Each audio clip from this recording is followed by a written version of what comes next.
Amigos y amigas de Eternidad en el Corazón, hermanos, hermanas, en Cristo Jesús, damos gracias al Rey por un día más. En su presencia damos toda la gloria y damos gracias a Dios por esta oportunidad que el Señor nos da, con este privilegio que el Señor nos da, de poder examinarnos, ¿cierto?, a través de la palabra, cómo Dios nos ve, ¿cierto? Tantas gracias al Señor por todo, amado. La verdad, es un tiempo extraordinario, como siempre digo, sea cual sea la circunstancia que se esté pasando, sea cual sea las consecuencias que estemos pasando, tal vez por una mala decisión, en Cristo Jesús las cosas van a ser regeneradas en su tiempo, en su forma, ya que todas las cosas cierto que nos ocurre en esta vida nos ayuda para bien. Damos toda la gloria a Dios por poder escudriñar las Escrituras. En mi caso, para otra cosa no sirvo,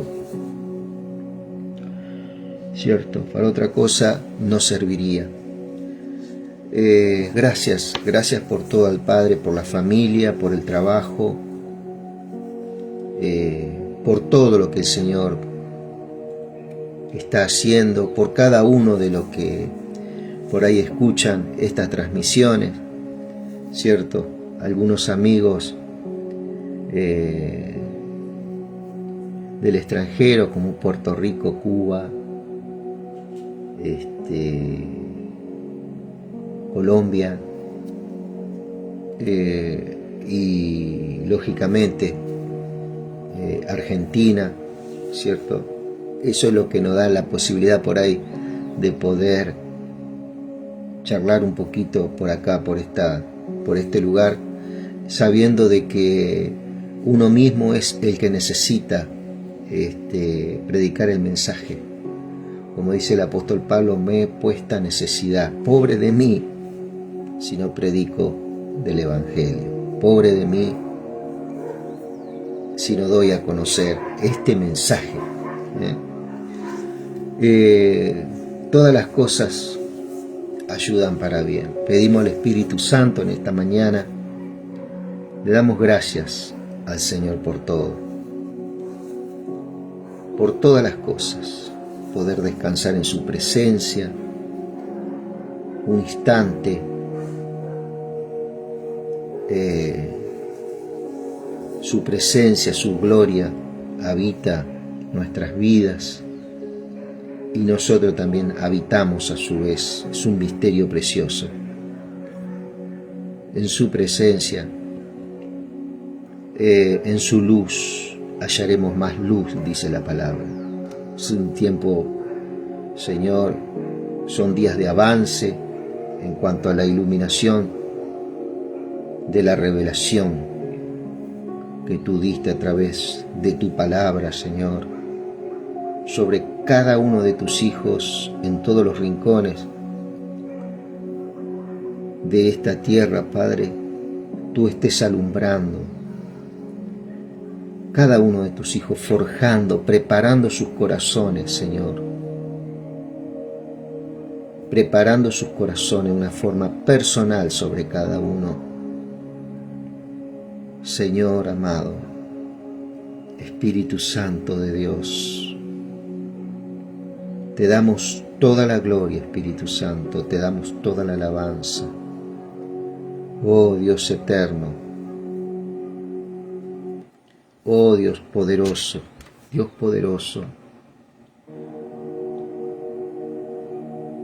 ilumínanos, ilumina los ojos de nuestro entendimiento, Señor. oramos para que toda riqueza espiritual comience a ser toda la alabanza, Señor. Santo, santo es tu nombre, santo es tu nombre. Amado, estamos mirando el libro de Jeremías, ¿sí? Vamos a avanzar con este mensaje.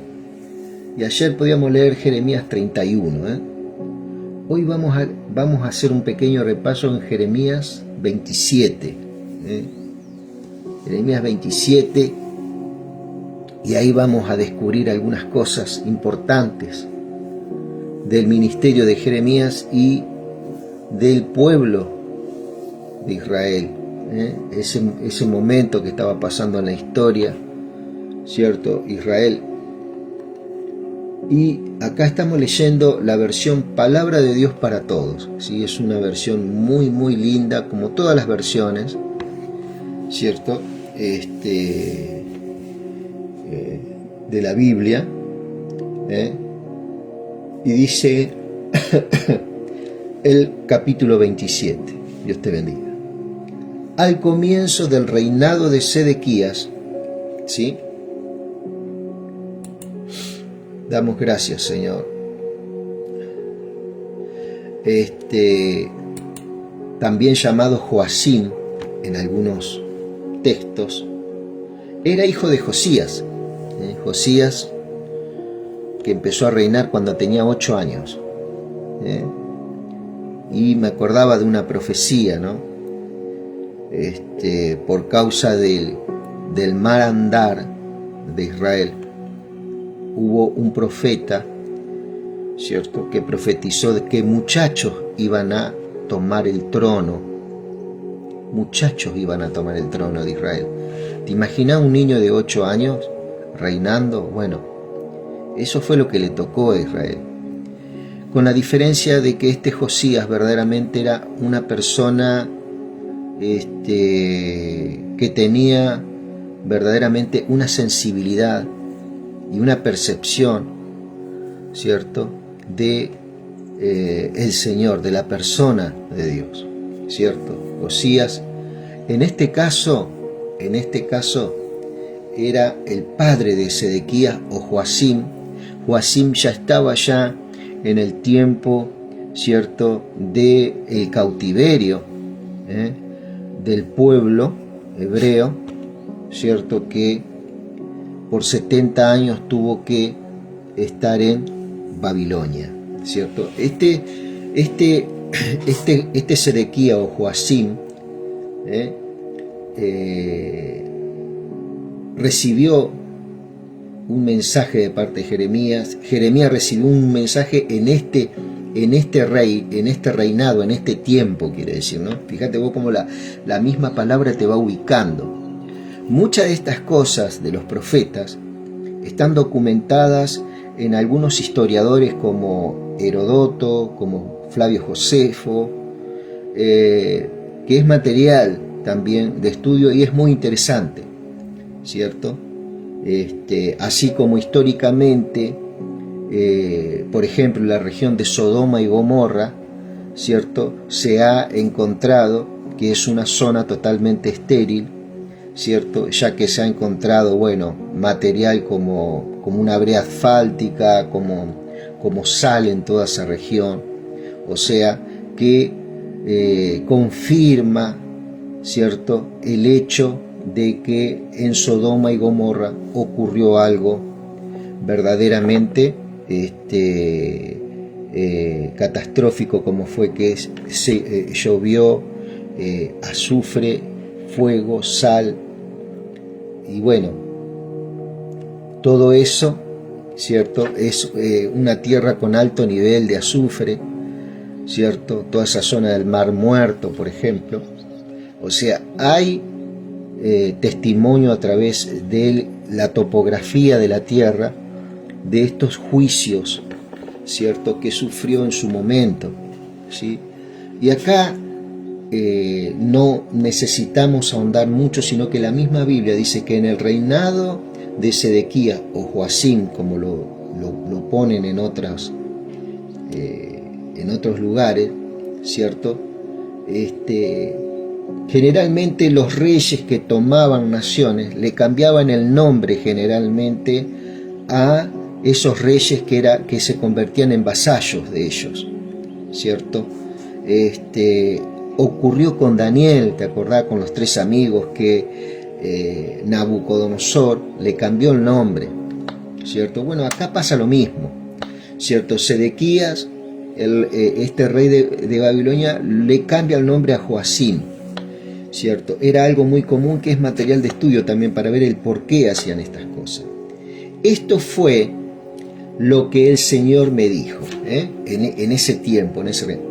Hazte unas correas y unos yugos y átalos a tu cuello, ¿cierto? Envíales entonces un mensaje al rey de Edom, al rey de Moab y al rey de los amonitas, al rey de Tiro y al rey de Sidón, por medio de los mensajeros que vienen a Jerusalén a ver a Sedequías, rey de Judá. Fíjate vos que acá el Señor usa una expresión como hazte unas correas y unos yugos y átalos a tu cuello, ¿cierto? Y era una manera de que Jeremías se ajustase al mensaje, ¿cierto?, que el Señor le iba a dar para que él lo dé a luz, ¿cierto?, a esta gente que venía, estos representantes, estos embajadores de los reinos vecinos, venían a verlo al rey Sedequías, el rey de Edom, el rey de Moab, el rey de los amonitas, el rey de Tiro, el rey de Sidón, por medio de los mensajeros que vienen a Jerusalén. Estos reyes mandaban generalmente mensajeros al rey Sedequías. Siempre había una comunicación entre estos reinos que ya estaban bajo el yugo del imperio de Babilonia, ¿sí? Había otro imperio también en ese momento que tenía gran fuerza, que era también el imperio egipcio, pero el babilónico verdaderamente absorbió todas estas naciones y sus culturas también, sus culturas. Recordemos, como hablábamos antes, todos estos reinos, ¿cierto?, practicaban mucha crueldad en cuanto a la adoración idolátrica que practicaban, ¿cierto?, donde combinaban, por ejemplo, la adivinación, la necromancia, bueno, todo tipo de adivinaciones, y muchos de los profetas, ¿cierto?, que profetizaron otra cosa diferente a Jeremías, ¿cierto?, se puede deducir que tenían una gran influencia, ¿cierto?, de estos adivinos, de estos necromantes, de estos videntes, ¿cierto?, que actuaban bajo el flujo de las tinieblas, ¿cierto? Como siempre sabemos que no podemos ignorar que las tinieblas siempre también se manejó en un paralelo, ¿cierto?, con el reino de la luz en esos tiempos, ¿sí? Y estos falsos profetas que después vamos a ver, podemos deducir que profetizaban siempre cosas buenas para el pueblo cuando ya Dios había determinado destrucción y cautiverio. Estaban en el cautiverio y ellos seguían hablando, bueno, que se iba a romper el yugo de Babilonia en 2 años, de que iban a volver a su tierra, cuando ya Dios había dicho que 70 años iban a estar ahí. Estos profetas, lógicamente, influidos por estas tinieblas, ¿cierto?, querían que muchos regresaran de vuelta a ese país de Judá, ¿cierto?, siendo que ya Dios no estaba en ese lugar. Él había abandonado a su pueblo en cuanto a territorio, pero no a su gente. Le da un salvoconducto para irse a Babilonia y ahí iban a ser prosperados, ahí iban a ser, eso lo podés ver en Jeremías 29, Ahí iban a ser edificados durante 70 años, donde iban a poder tener hijos, hijas, iban a dar en casamiento, y tenían que cultivar esa tierra de Babilonia, porque ahí Dios iba a estar con ellos. Muy importante esto también, ¿cierto? Entonces, este Jeremías se ata unas correas y unos yugos, átalos a tu cuello. Esto era como una demostración también que cuando uno pone unas correas y unos yugos, ¿qué es lo que hace? Esta correa es una guía. Y eso es lo que Dios le estaba hablando a Jeremías, de que esta profecía que él iba a soltar a estos mensajeros, iba a actuar como una guía, iba a actuar como un forjamiento en cuanto al conocimiento de la voluntad de Dios, ¿cierto? Entonces eso él quería comunicar, estaba en una secuencia de eventos en el cual también Dios a través de Jeremías iba a edificar los fundamentos de esta gente que había sido llevada cautiva a Babilonia, O sea que no los dejó huérfanos, ¿sí? Ahí estaba el Padre, ¿cierto? Entonces dice, envíales entonces un mensaje al rey de Edom, al rey de Moab, al rey de los amonitas, al rey de Tiro, al rey de Sidón, por medio de los mensajeros que vienen a Jerusalén a ver a Sedequías, rey de Judá, ¿cierto? Ordénales que les digan a sus señores, a estos reyes, ¿sí? Esto dice el Señor Todopoderoso. Fíjate vos cómo Él se comunicó con toda la región, de una forma y de otra. El Dios de Israel, con todo mi poder y mi brazo fuerte, yo creé la tierra, los seres humanos y los animales que hay sobre ella, y puedo dársela a quien quiera. Puedo dársela a quien quiera. Y ahora he entregado todas estas tierras en mano de mi siervo Nabucodonosor, rey de Babilonia. Esta forma de siervo que está hablando acá, ¿cierto? ¿Cómo puede ser que vos decís que Dios puede decir siervo a una persona que no tenía conocimiento de él? Sabemos que Nabucodonosor era una persona pagana, era una persona gentil, ¿cierto? Que no estaba anexado al pacto hebreo. Viste que por allá por Mateo dice, su siervo no conoce lo que hace su señor. Bueno, en este caso, este siervo es uno de esos, que no sabe lo que hace su señor, ¿cierto? Nabucodonosor, ¿en qué sentido su señor? ¿Por qué? Porque vos podés ver unos versículos anteriores, por eso la Biblia se contesta con la Biblia. Acá no hay mucha, cuando vos prestamos un poquito de atención. ¿Qué dice acá? Con mi poder, en el verso 5, el verso anterior, con mi poder y con mi brazo fuerte yo creé la tierra, los seres humanos y los animales que hay en ella, y puedo dársela a quien yo quiera. ¿Cierto? Acá te está dando cuenta en qué sentido, siervo, que él fue el que lo creó a Nabucodonosor. Y aunque Nabucodonosor no conocía a Dios, Dios sí conocía a Nabucodonosor.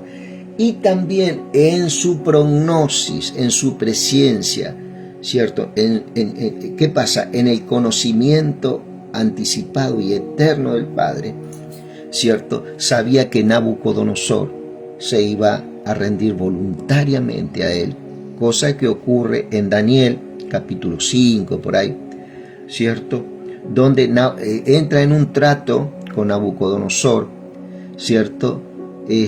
Donde hay una caída de él, y al final reconoce Nabucodonosor su pecado, reconoce al Dios del cielo, lo exalta, ¿cierto? Entonces, acá Dios está hablando con toda esa presciencia, con toda esa omnisciencia, que es parte, la presencia, la prognosia es parte de su omnisciencia, del conocimiento pleno de las cosas, ¿sí? Acá podemos ver a Nabucodonosor, ¿cierto? conquistando naciones, conquistando reinos, tenía mentalidad de reino.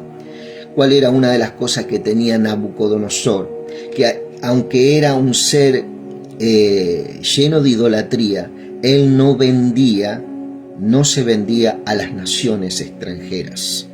No entraba esa cultura dentro de su reino. Y esta era una forma de que Dios lleva a naciones como Israel y otros a ese imperio, ¿sí? Y durante 70 años entra en un proceso Dios, ¿cierto?, de desculturalización, por así decirlo, de diferentes idolatrías.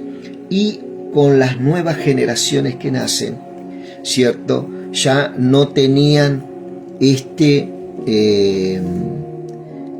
contexto de conciencia corrompida, entenebrecida, cruel que tenían sus padres. O sea, hubo un cambio de conducta, hubo un quiebre, ¿cierto?, donde Nabucodonosor, ¿cierto?, fue verdaderamente una herramienta en la cual Dios usó como un filtro, podemos decir, ¿cierto?, para traer una mentalidad de reino, ¿cierto?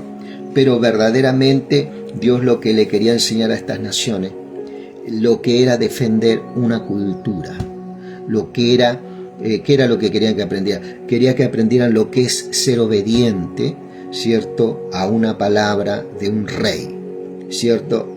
¿Por qué? Porque Israel y las naciones vecinas eran pusilánimes, se dejaban llevar por cualquier viento de doctrina, como dice Pablo, y eso ¿qué era lo que creaba? Que en pocos años las tinieblas iban a hacer desaparecer estas naciones sobre la faz de la tierra, ¿sí? Lo que querían es hacer todo un mismo conocimiento, ¿cierto?, adorar diferentes dioses, ¿cierto?, adoptar cualquier tipo de doctrinas, ¿cierto?, aunque sea de las tinieblas, que ese fue el propósito de este hombre que está en Génesis 11, de Nimrod, ¿cierto?, cuando Dios confunde las lenguas, ¿cierto? Este es el mismo propósito, ¿cierto?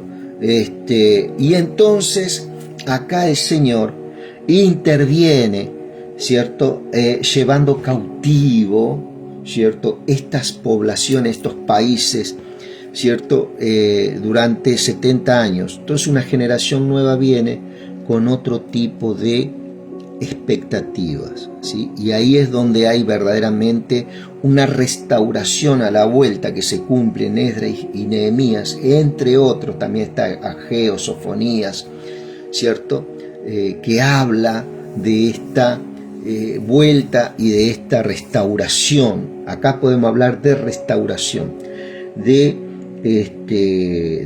Jerusalén, de Jerusalén. Vuelven los judíos después de 70 años y bueno, eso es harina de otro costal, ¿no? Para tener un panorama, un pequeño panorama. No los quiero aburrir tampoco, ¿sí? Pueden participar ahí también y hacer algún comentario, alguna pregunta, ¿sí? No hay problema. Dice: y ahora he entregado todas estas tierras en manos de mi siervo Nabucodonosor. Nabucodonosor ni idea tenía de que Dios estaba detrás de todas estas cosas, en su soberanía. Dios no es un Dios que controla. Viste que a veces toma el control. No, Él no controla. Dios es soberano, ¿sí? Él va actuando, ¿cierto?, a través de los tiempos, ¿cierto? Y va usando las cosas, ¿cierto?, según su diseño.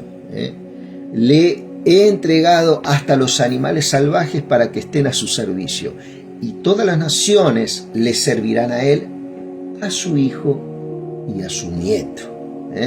O sea, acá podemos ver 3 generaciones, 3 generaciones, ¿sí? Para tener una idea cuánto tiempo reinó antes de que esta nación, por ejemplo, de Babilonia fuera absorbido absorbido. Hola Marco, ¿cómo está? Estamos hablando de fundamentando a través de la historia algunos hechos bíblicos ocurridos en pueblo hebreo. ¿Sí? Estamos tratando de entender un poco más las escrituras, ¿sí? Porque hay gente que por ahí la saca de contexto, ¿me entendés? Saca algún versículo fuera de contexto, ¿cierto? Y lo quiere traer a este tiempo, lo quiere aplicar a este tiempo, ¿cierto? Siendo que esto fue escrito en un tiempo determinado y para un lugar determinado y para personas determinadas, ¿sí? Sí hay un mensaje y hay un principio que nosotros podemos aprender, pero no lo podemos aplicar, y por eso es un material que lo estoy estudiando yo también. No es que yo me las sé todas, sino que me estoy animando un poquito a estas cosas, ¿sí?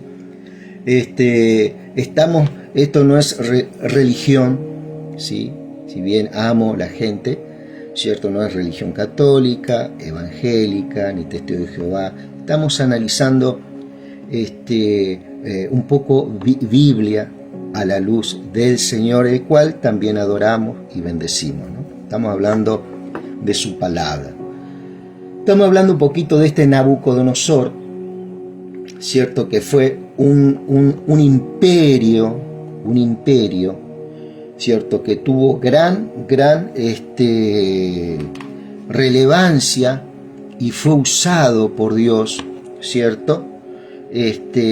Para traer una mentalidad de reino a las naciones que estaban circundantes a ese lugar. Entre ellos estaba el pueblo hebreo que había sido destruido. Primeramente había sido invadido por los asirios, lo que es Israel. Te estoy hablando a grandes rasgos, por causa de la gran idolatría. ¿Por qué? Porque culturalmente el pueblo había tomado las enseñanzas de las naciones, ¿cierto? Y entre ellas, por ejemplo, estaba la adoración a falsos dioses como Baal, como Astarte y como Moloch, ¿cierto? Moloch, por ejemplo, se practicaba el sacrificio de niños infantes,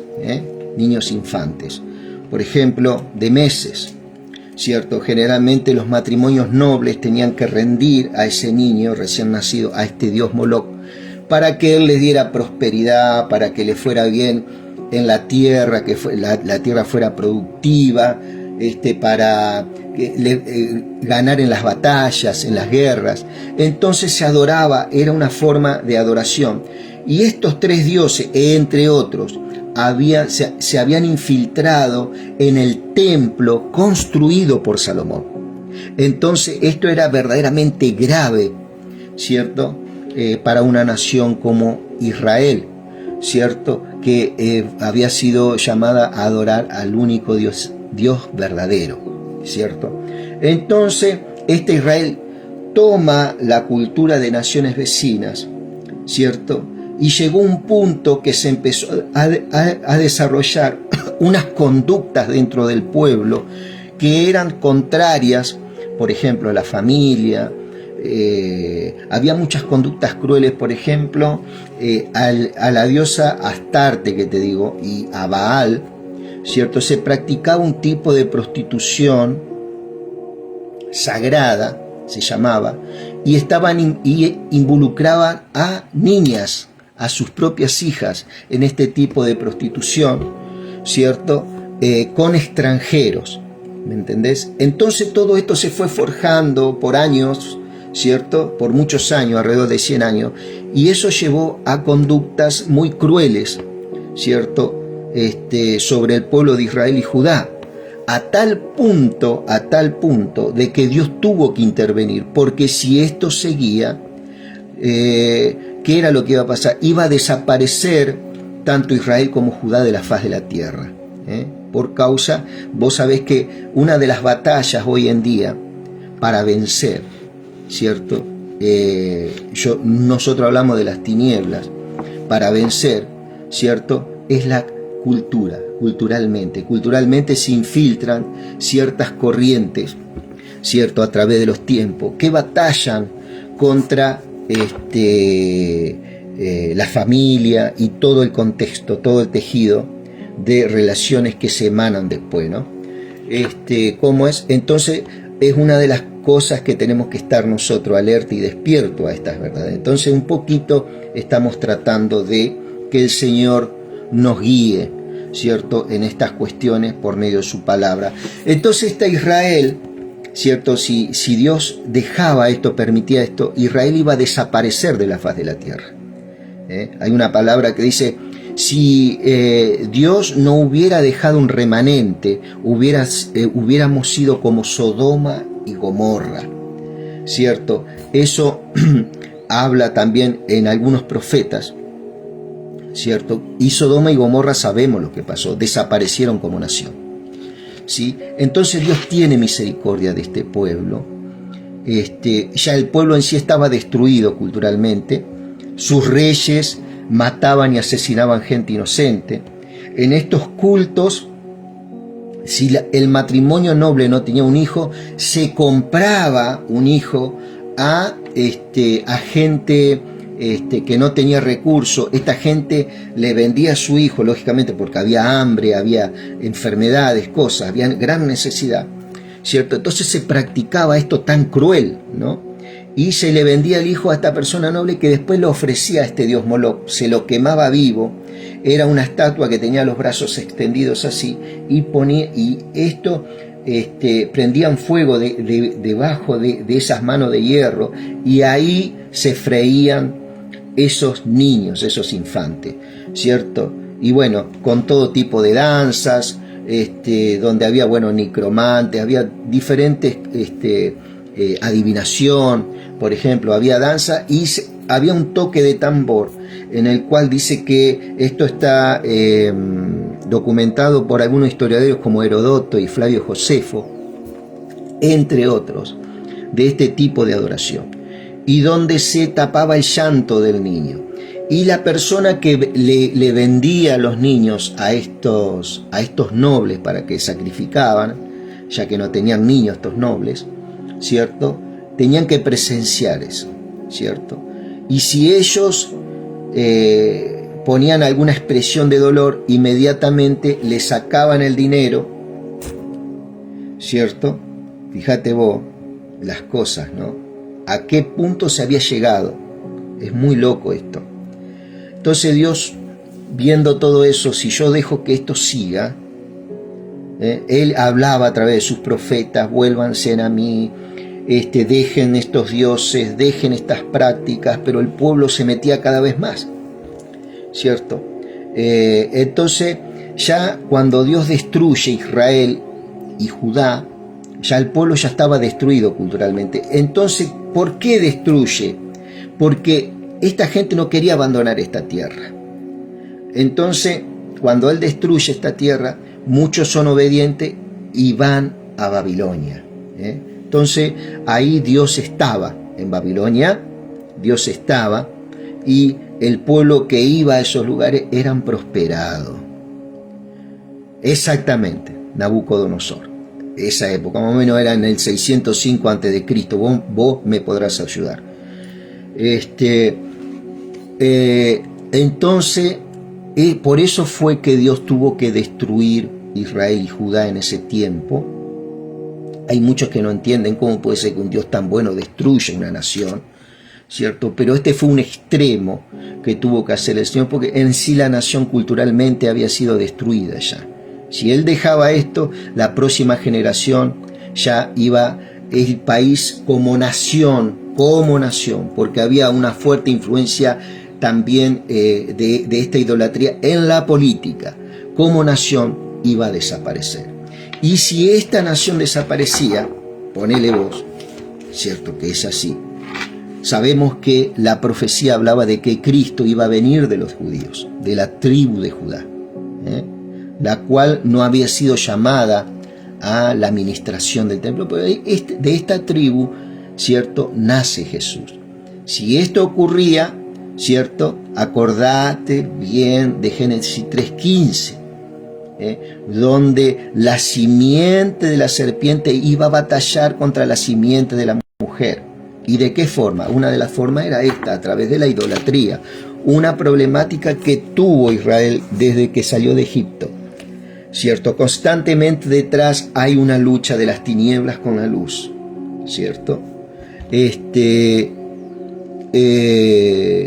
Sí, hay algo que sé, y me tuve que meter en el texto un poquito y salirme por ahí de las doctrinas que manejan hoy muchas denominaciones cristianas, ¿cierto?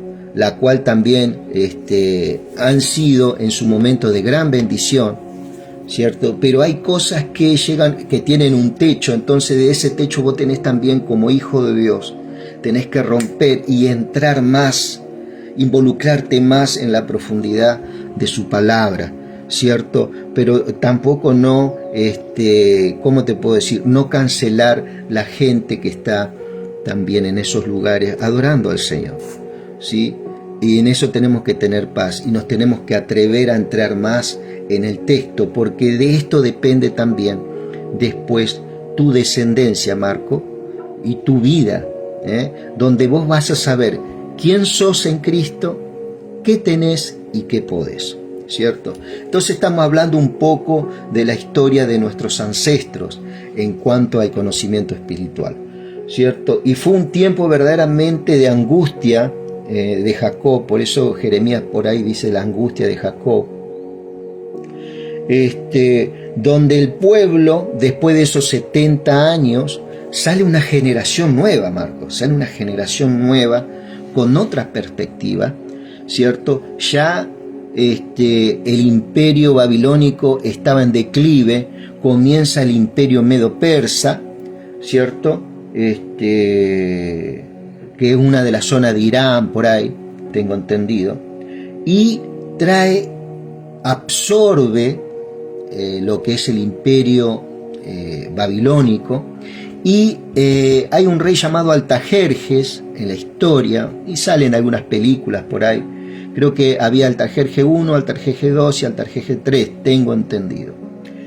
Sale este Artajerjes, que es también llamado Ciro, rey persa, en algunos otros pasajes en la historia, ¿cierto? Donde tenía un copero llamado Nehemías. Este Nehemías escribe una carta a estaba preocupado ya por su pueblo Judá.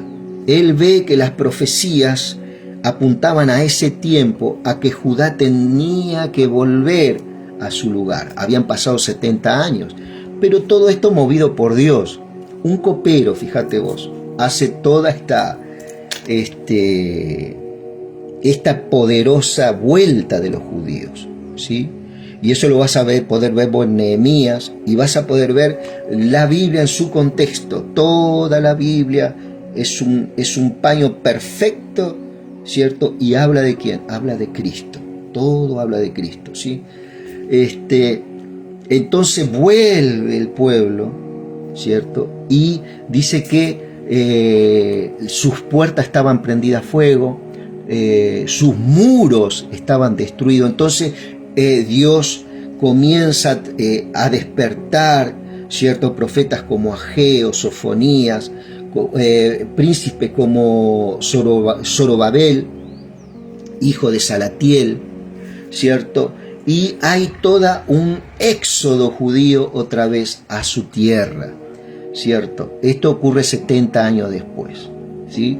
Eso, por ejemplo, para meternos un poquito. Entonces seguimos acá, mira, así ya terminamos. Y dice, y todas las naciones les servirán a él, a su hijo y a su nieto, hasta que a él y a su tierra le llegue el día en que sean sometidos por muchas naciones y grandes reyes. Si alguna nación no sirva a Nabucodonosor, rey de Babilonia, y no se somete al yugo del rey de Babilonia, yo la castigaré con hambre, guerra, enfermedad, dice el Señor, la castigaré hasta que la tenga bajo su control completo. ¿Sí? Y esto también está en línea, para que veas poquito, hemos estado mirando en Isaías. Dice, en aquellos días, en aquel tiempo, la gente, esto es Jeremías 50, estamos leyendo Jeremías 27, estamos ahora en Jeremías 50, pero es algo para que veas cómo está todo emparentado. La Biblia no es algo loco que vos podés sacar un texto y bueno, y lo declarás y las cosas se hacen. No, esto es algo mucho más poderoso, ¿sí? Que primeramente te va a edificar a vos espiritualmente y te va a dar verdaderamente todos esos sentidos espirituales completos para poder gustar y disfrutar, ¿cierto?, del Evangelio. Mirá, dice, en aquellos tiempos, dice en Jeremías 54, dice, en aquellos días, en aquel tiempo, la gente de Israel y de Judá irá llorando en busca de su Dios. Preguntarán por el camino de Sión. Sión estaba en Jerusalén, era el templo, ¿cierto? Y hacia allá se encaminarán, vendrán y se aferrarán al Señor en un pacto eterno que ya nunca olvidarán, ¿cierto? Así el Señor iba a forjar esta gente durante 70 años para que tengan este fin que estamos hablando ahora, que ocurrió 70 años después. Mi pueblo ha sido como un rebaño perdido, sus pastores lo han descarriado, lo han hecho vagar por las montañas, ha ido de colina en colina y se ha olvidado de su redil. Acá cuando habla de pastores, no está hablando de los pastores de hoy en día, está hablando de los líderes de aquel tiempo de Israel, ¿sí? Que abrazaron la idolatría, ¿cierto? Dice,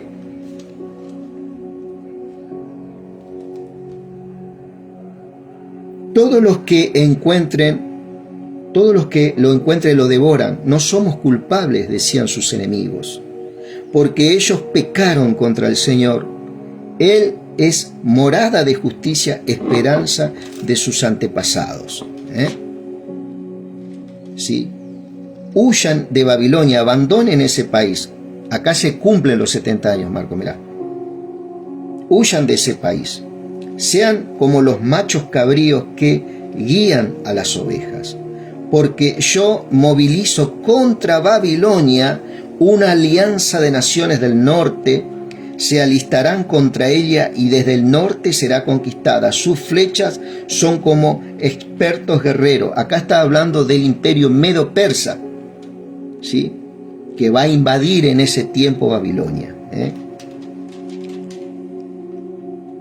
Que no vuelven con las manos vacías. Babilonia será saqueada y todos los saqueadores se saciarán, afirma el Señor. Ustedes que saquean mi heredad, alégrense, regocíjense, salten como terneros de la pradera, relinchen como sementales, pero la patria de ustedes quedará humillada.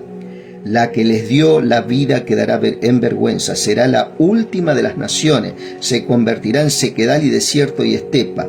Por el enojo del Señor no será habitada, sino que quedará en desolación. Todo el que pase por Babilonia quedará pasmado al ver sus heridas.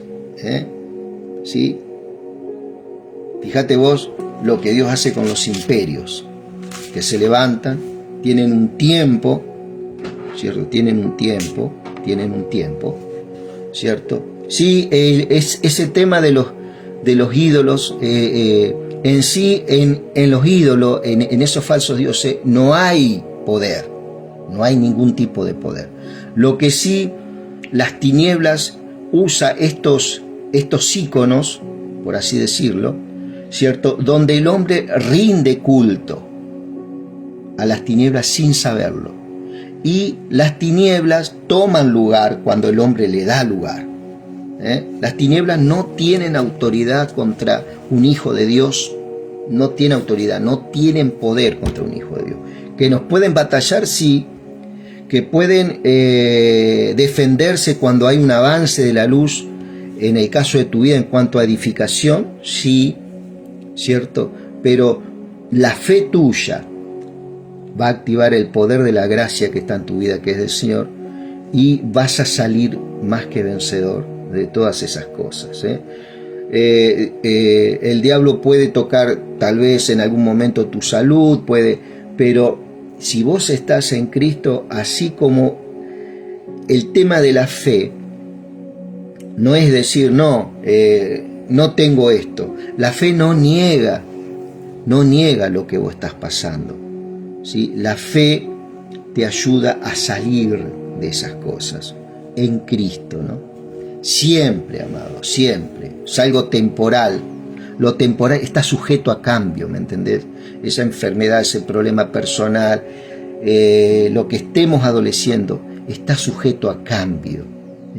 ¿Por qué? Porque vos vas a esperar en el Señor, te vas a edificar, donde va a crecer tu paciencia, tu templanza, tu mansedumbre, tu bondad, tu fe, es el fruto del Espíritu. Eso es poder de Dios que va a ser edificada tu vida.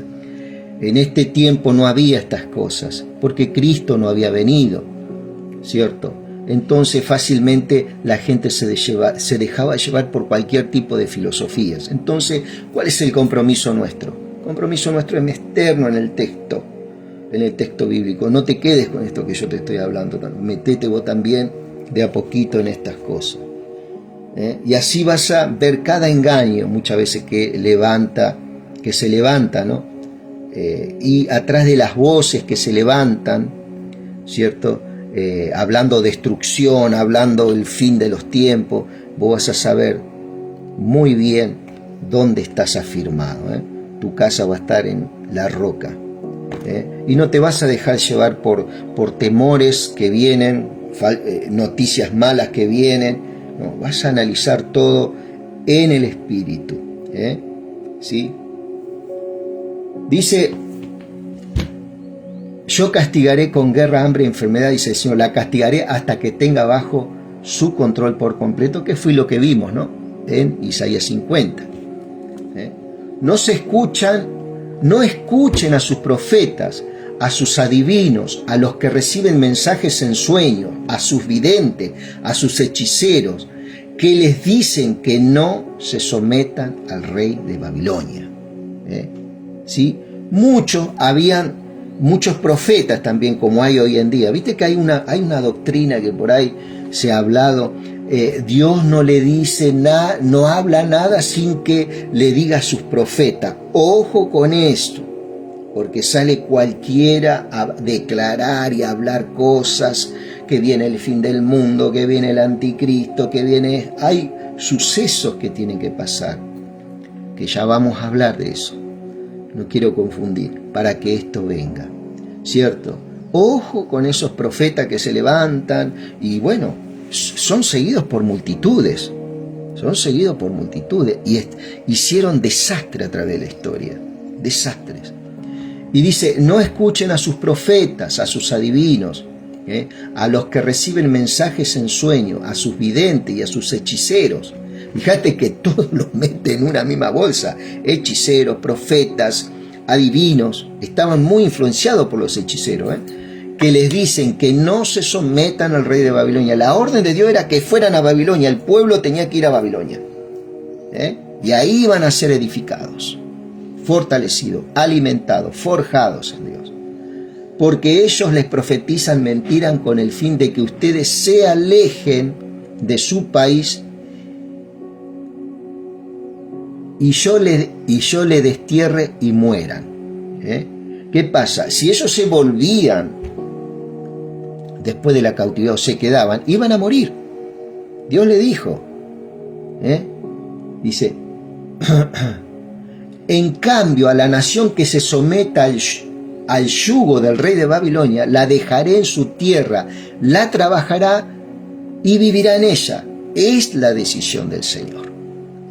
Recordemos que este rey de Babilonia, una de las características que tenía estos imperios, y vos lo sabes bien, y aún hoy, defienden mucho sus convicciones. Ahí no se va a filtrar estas corrientes que hay hoy en día, nuevas, que aparecen, qué sé yo, ¿cierto? Distintas corrientes, ¿cierto? Donde se critica al hombre, se critica a la mujer, están todos en contra, ¿viste? ¿Cierto? Es una confusión que siempre las tinieblas actuó de esa forma. Es muy rutinario, a través de la historia esto se repitió muchas veces. Las tinieblas no tienen mucho material para ofrecer, digamos, y tratar de mostrar otra cosa. Las tinieblas siempre van a mostrar confusión, se va a mostrar en contra de la familia, ¿cierto? Por ejemplo, ¿no? Y eso se ha metido dentro de las religiones, se ha infiltrado muchas doctrinas, ¿cierto? Dentro de las religiones, aunque le prohíben juntarse con la persona que no tiene la misma convicción, que no pueden compartir, ¿cierto? Son cosas que se practican, ¿cierto? Y a Sedequías, rey de Judá, le dije todo esto: sométanse al yugo de Babilonia. ¿A quién se eligió? Al rey, para que el rey le comunique a todo el pueblo. Sírvanle a él y a su pueblo y podrán vivir, dice el Señor. Van a vivir, chicos. No se queden acá, porque acá, con toda la idolatría y toda la muerte que ha habido de infante y tantas cosas que se han hecho, yo voy a asolar este lugar, voy a mandar guerra, voy a mandar peste, voy a mandar hambre, porque es lo que se sembró. ¿Sí? ¿Por qué tienen que morir? Acá está, mira. ¿Por qué tienen que morir tú y tu pueblo? Le decía el Señor al rey. ¿Por qué tienen que morir? Váyanse a ese lugar que yo les preparé. Un lugar que Dios preparó. ¿Cierto? ¿Por qué tienen que morir tú y tu pueblo por la guerra, el hambre o la enfermedad? Como ha dicho el Señor, que le sucederá a toda nación que no sirva al rey de Babilonia. No hagan caso a las palabras de los profetas que les dicen que no sirvan al rey de Babilonia, porque ellos no solo le están profetizando mentira. Yo no los envié. Estamos viendo el verso 15 del capítulo 27. Yo no los envié a esos profetas, dice el Señor. Y sin embargo están anunciando mensajes en mi nombre. Hoy ocurre también. Eso hará que yo los destierre a ustedes y mueran tanto ustedes como esos profetas, ¿cierto? También les hablé, el tema de las profecías es que muchas veces uno está buscando el cumplimiento de esas profecías y tal vez no se cumplan, y muchos estamos ahí, y bueno, y nos saca un poco de la verdad. Esta es la profecía más exacta que tenemos, que es la palabra. Biblia, cualquier Biblia católica, la que digan evangelio, cualquier Biblia, amado, metete ahí en el texto. Metete en el texto. Dice: no les hagan caso, más bien sométanse al rey de Babilonia y podrán vivir. ¿Qué necesidad hay que esta ciudad quede convertida en un montón de ruinas? O sea, Dios no quería destruir esas ciudades, pero ¿qué pasa? Ante la rebeldía del pueblo que se quería quedar, ¿cierto? Él tuvo que destruirla para que el pueblo que fuera al lugar de Babilonia, donde él tenía preparado cosas grandes, ¿cierto? No le hagan caso, más bien sométanse al rey de Babilonia. ¿Qué necesidad hay de que esta ciudad quede convertida en un montón de ruinas? O sea, Dios no quería destruir Israel, pero Judá, pero tuvo que destruirla. Pero si son profetas verdaderos y tienen en verdad la palabra del Señor, entonces que rueguen al Señor Todopoderoso para que los utensilios que quedan en la casa del Señor y en el palacio del rey de Judá y en Jerusalén no sean llevados a Babilonia, por ejemplo, ¿no? En esto dice el Señor Todopoderoso acerca de las columnas, la fuente de bronce, las bases y el resto de los objetos que quedan en esta ciudad, que eran elementos que estaban dentro del templo, ¿cierto? Las cosas que Nabucodonosor, rey de Babilonia, no tomó cuando se llevó a Babilonia Jeconías, hijo de Joacim, rey de Judá, y a todos los príncipes de Judá y de Jerusalén. Ya para este tiempo ya había vivido un primer éxodo a Babilonia. ¿A quiénes se llevaron primero? A los reyes, los príncipes, a los principales de la nación, ¿cierto? Y entre ellos estaba el hijo del rey. Esto dice el Señor Todopoderoso, el Dios de Israel, con respecto a los objetos que quedan en la casa del Señor, en el palacio del rey y en Jerusalén. Ellos serán llevados a Babilonia y permanecerán allí hasta que llegue el día en que yo los perdone, dice el Señor. Después los traeré y los devolveré a este lugar. Finalizando Jeremías 50, por ejemplo, dice y da cumplimiento a esto, ¿no? En aquellos días, dice, en aquellos días, en aquel tiempo, la gente de Israel y de Judá irá llorando en busca del Señor su Dios. Preguntarán por el camino de Sión y hacia allí se encaminarán. Vendrán y se aferrarán al Señor en un pacto eterno que ya no olvidarán. Ese es un mensaje para el pueblo de ¿quién? De Israel y de Judá, ¿cierto? En este caso, estas palabras no se pueden aplicar a la iglesia, porque la iglesia tiene otra configuración en cuanto al Señor. Nosotros tenemos a Cristo, ya fuimos sentados en lugares celestiales, dice Efesios, estamos ubicados, posicionados espiritualmente en lugares celestiales, donde toda bendición de lo alto está para nuestras vidas en lo espiritual. ¿Por qué? Porque ya en lo espiritual el Señor nos justificó a través del sacrificio, nos hizo perfectos espiritualmente. Yo no estoy diciendo acá que no tenemos falla y que no pecamos. Espiritualmente Él nos hizo perfecto. Eso lo habla por Hebreos 10:14. Anota esa cita, ¿cierto? Nos hizo perfecto, ¿cierto? Nos impartió justicia, vida eterna. Nosotros no estamos esperando morir para pasar a la eternidad. Nosotros ya estamos gozando de esa eternidad. Vamos a morir físicamente, lógico, ¿cierto? Pero espiritualmente nuestra alma ya está anclada a ese espíritu, a esa nueva criatura que dice también el libro de Efesios, la cual somos, ¿sí? Estamos disfrutando, fuimos regenerados. ¿Qué quiere decir regenerados? Somos una creación nunca antes vista. Eso para ir entrando la gran diferencia que tiene la iglesia con el pueblo hebreo, ¿cierto? El pueblo hebreo está esperando promesas. Para la iglesia, las promesas en Cristo son sí y son amén. O sea, tenemos todo en Cristo ya. Ahora nosotros tenemos que empezar a caminar en esta fe, en esta gracia y conocer, ¿cierto? Y vamos a palpar nuestras vidas, con nuestras propias vidas, ¿cierto? El poder de Dios en nosotros, ¿cierto? Y eso verdaderamente va a traer un gran legado para tus futuras generaciones. Esto es muy importante. Hasta aquí, mi querido amigo, hoy tenemos que estamos haciendo unos trabajitos ahí de pintura, así que bueno, le doy gracias a Dios por este tiempo, muy agradecido al Señor por su gran misericordia para con nuestras vidas. Y bueno, te saludo con un gran abrazo, que Dios te bendiga. Y ya vamos a estar hablando, vamos a seguir con este libro de Jeremías. Estamos subiendo algo también ahí a YouTube, algunas cositas. Y de a poquito el Señor irá edificándonos, mi querido amigo y mi querida amiga, en estas cosas, ¿cierto? Hay mucho todavía por aprender. Amigo y amiga, disfruta este día, Dios te bendiga mucho y te mando un gran saludo. Amén.